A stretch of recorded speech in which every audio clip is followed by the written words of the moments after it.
और जब से हिमंत बिस्वा शर्मा जी असम के मुख्यमंत्री बने हैं तब से श्रीमती शर्मा असम की अडानी बनने की राह में चल पड़ी हैं। जब से हिमंत बिस्वा शर्मा जी मुख्यमंत्री बने हैं तब से श्रीमती रिनिकी भूया शर्मा असम में जमीन पर जमीन खरीदती जा रही है कि असम की सरकार के ऊपर 1,39,000 करोड़ का कर्ज है। श्रीमती रिनिकी भूया शर्मा का नाम असम में 29 बीघा जमीन, सरकारी जमीन के मामले में उजागर हुआ था। मुख्यमंत्री के पत्नी के पास चाय बागान है, रिसोर्ट है और इस तरीके के बहुत सारे व्यवसाय हैं जो दिन ब दिन बढ़ते जा रहे हैं। यह दूसरी तरफ असम की जनता दिन ब दिन और गरीबी पर गरीबी में जा रही है।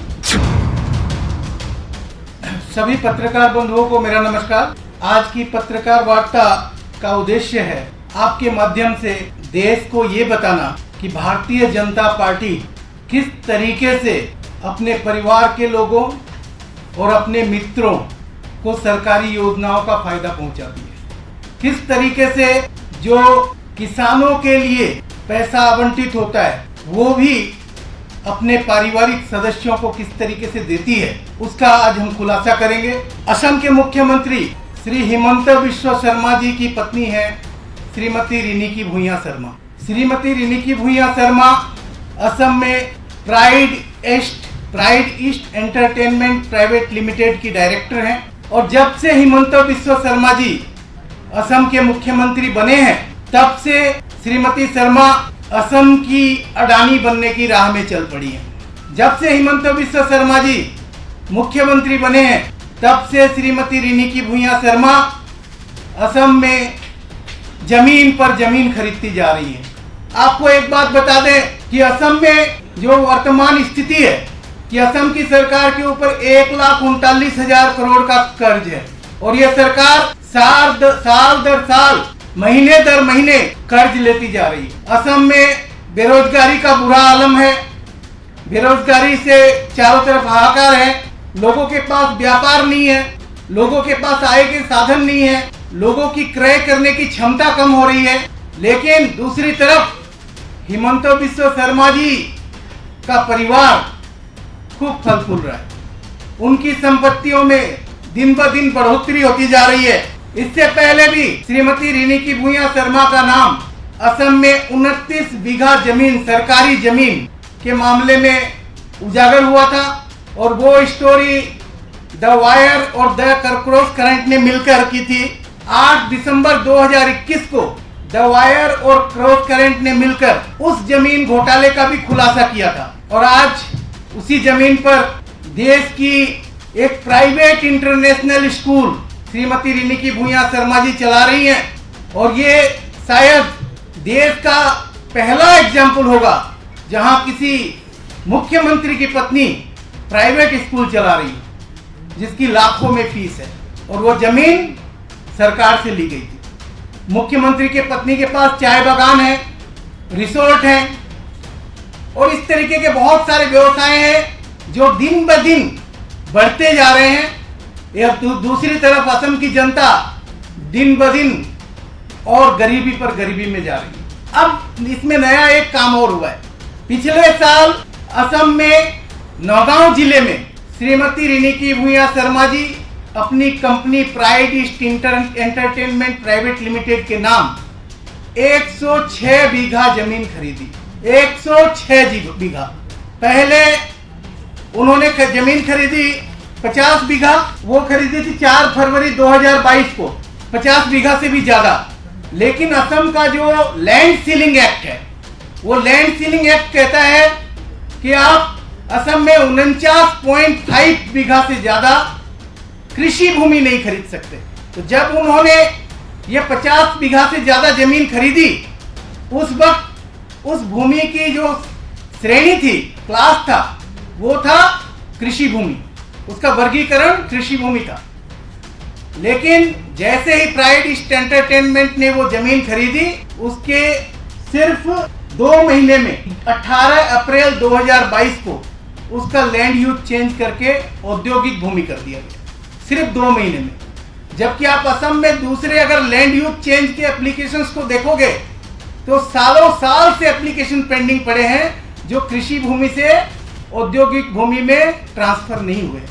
उसके बाद उन्होंने उसी गांव में एक साथ 2023 को और 56 बीघा जमीन खरीदी। इस 56 बीघा को जमीन को जब उन्होंने खरीदा, इसमें उन्होंने क्या किया कि पहले कृषि भूमि से औद्योगिक भूमि में ट्रांसफर करके उस जमीन को खरीदा, लेकिन कुल 106 बीघा जमीन खरीदी, जिसमें 50 बीघा से ज्यादा कृषि भूमि थी और कृषि भूमि को उन्होंने औद्योगिक में बाद में परिवर्तित किया।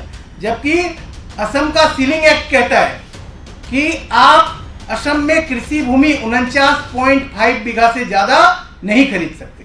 उसके बाद उन्होंने क्या किया, pride east entertainment private limited ने केंद्र की खाद्य प्रसंस्करण मंत्रालय फूड प्रोसेसिंग मिनिस्ट्री को एक एप्लीकेशन दायर किया कि हम एक फूड प्रोसेसिंग यूनिट बनाना चाहते हैं और उसका प्रोजेक्ट कॉस्ट है 25 करोड़ 87 लाख रुपए। और इस 25 करोड़ 87 लाख रुपए की जो योजना उन्होंने सबमिट की और उसमें केंद्रीय खाद्य प्रसंस्करण मंत्रालय ने श्रीमती रिनिकी भूया शर्मा, असम सरकार के मुख्यमंत्री की पत्नी की company pride east entertainment limited को 10 करोड़ रुपए की सब्सिडी दी। प्राइड ईस्ट एंटरटेनमेंट लिमिटेड क्या है? Pride east entertainment limited Assam में एक समाचार चैनल चलाने वाली कंपनी है, एक एंटरटेनमेंट चैनल चलाने वाली कंपनी है, एक इवेंट ऑर्गेनाइज करने वाली कंपनी है।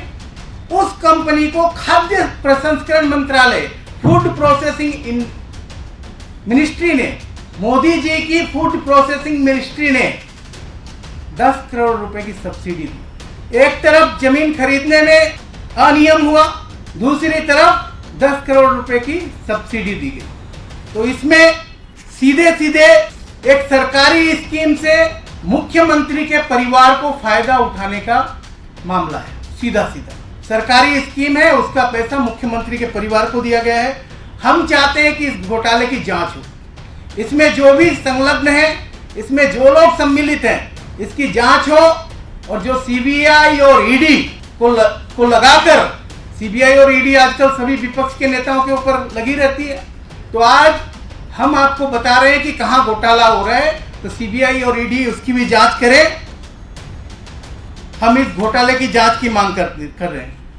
मोदी जी ने कहा था कि न खाऊंगा और न खाने दूंगा, तो मोदी जी ये सीधा सीधा मामला है जहां साफ दिख रहा है कि 10 करोड़ रुपए केंद्र सरकार के मंत्रालय से असम के मुख्यमंत्री की पत्नी की कंपनी को गए हैं, सैंक्शन किया गया है। तो इसकी जांच हो। असम के मुख्यमंत्री भी कहते हैं कि मैं भ्रष्टाचार के खिलाफ जीरो टॉलरेंस है उनकी। अगर सही मायने में भ्रष्टाचार के खिलाफ उनकी जीरो टॉलरेंस की नीति है तो इसके ऊपर कार्रवाई करके दिखाएं। ये मामला संगीन है, हम चाहते हैं इसकी सीबीआई और ईडी से जांच हो। सब्सिडी उन्होंने फूड प्रोसेसिंग यूनिट लगाने के नाम पे मांग की है, उसी कंपनी के नाम पे, वो pride east entertainment private limited के नाम से। नहीं, हमने तो आज प्रेस में इसको उजागर कर दिया। मोदी जी कहते हैं कि ना खाऊंगा ना खाने दूंगा, हिमंत बिस्वा शर्मा जी कहते हैं कि भ्रष्टाचार के खिलाफ जीरो टॉलरेंस है। हम तो भाजपा के अंदर जो कुछ हो रहा है उसको उजागर कर रहे हैं।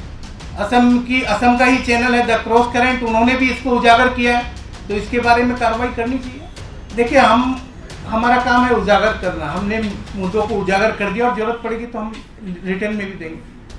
लेकिन आज तो एक मामला है जो देश के सामने रखने की बात है। सेम मामला आपको मैंने बताया कि 2021 में भी निकला था। तो 2021 में जब वो मामला निकला, असम के समाचार पत्रों में छपा, लेकिन उसके बारे में कोई कार्रवाई नहीं हुई।